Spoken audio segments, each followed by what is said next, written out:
Chuck Colson with the Christian Prison Fellowship has been working with prisoners. Chuck, what is the biblical answer? What do you do when you go into prison? What do you do to help the people? Well, our whole job, Pat, is to build Christian fellowships, really to plant a church inside the prison. And we go in and we spend a full week inside. We have 22 instructors now, many minorities, many ex-offenders, but almost all of them with advanced degrees in teaching or counseling. And we'll put on a one-week seminar inside the prison. We did 100 prisons in America last year. We got one going on this week in Australia. We've had them in Canada, England. And we will have inmates come out anywhere from maybe a low number would be 25 or 30 to a high number would be 300, which we had recently in a prison in Waupun, Wisconsin. And these inmates will come out and take part in 32 hours of teaching through that week. Then we leave them materials, Bible materials, and our volunteers continue to go in and conduct weekly follow-ups. And then we have care committees now in about 100 cities in America where people coming out of prison are referred in our directory to Christian volunteer help in those cities. And we get them a job. We do a lot of family counseling now with inmates while they're in prison.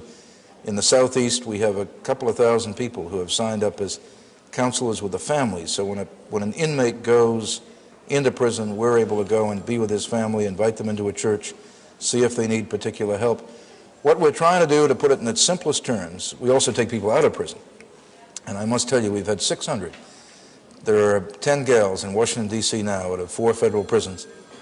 And we've had 600 that we have taken out of prison to live with us for 2 weeks. And one of the things, I don't go too much for statistics, but one statistic I'm really proud of, Pat, 600 inmates over the last 5 years we've taken out of prison for 2 weeks at a time, convicted of everything from embezzlement to first-degree murder.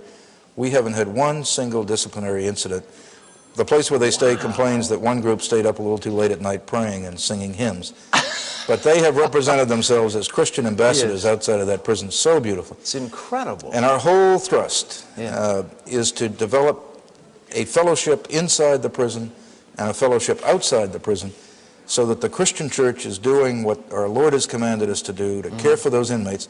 And what we see is that where Christ comes into the heart of those people, where they really meet him, where they really then are nurtured and helped by the church, where they study, they don't go back to a life of crime. Those people come out and they find a home in the church, and they find a job and help and family support, and they're back on their feet. And that's how you break recidivism in this country. Chief Justice Berger just gave a speech to the American Bar Association, and much was publicized about what he said on education and other things, but buried in the speech, not picked up by any secular news organization, was one of his last recommendations. He said one of the most important things we can do in the prison is institute more religious programming.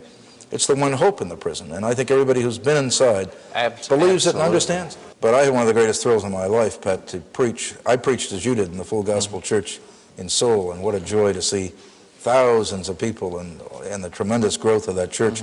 That's with Billy Kim standing outside the gates of the Suwon prison before we went in to preach that morning to 500 inmates. I think we'll see that shot in just a second. Yeah, there they are. 500 inmates came out, packed the hall. I didn't think people would know me over there, but it was amazing when they announced I was there.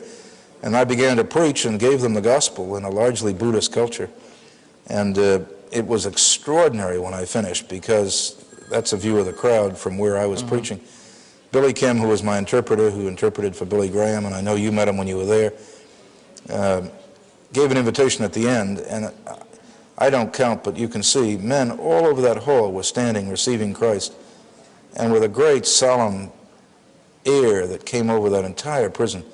It was really one of the most exciting experiences I've had, to see those men stand to make their decisions for Christ in the heart of that prison, which is a hostile culture to the gospel to begin with, and in a Buddhist land, hundreds of men. Every prison I went in Korea. You know, Pat, it's hard for me to believe that just 6 years ago I first came down here to be on this show with you when you had the other studio. That's right. And how God has prospered your ministry and blessed you, and how he's blessed us. I think back then I was struggling what I should do with my life. And here it is 6 years after I was first on your show. And now there are 6,800 volunteers across America and 100 on the staff, and thousands of inmates going through our training program. And I guess I have realized one of the great spiritual lessons of my life. God uses our adversity and our defeats and our tragedies sometimes more for his glory than all the good things we think we do in our life.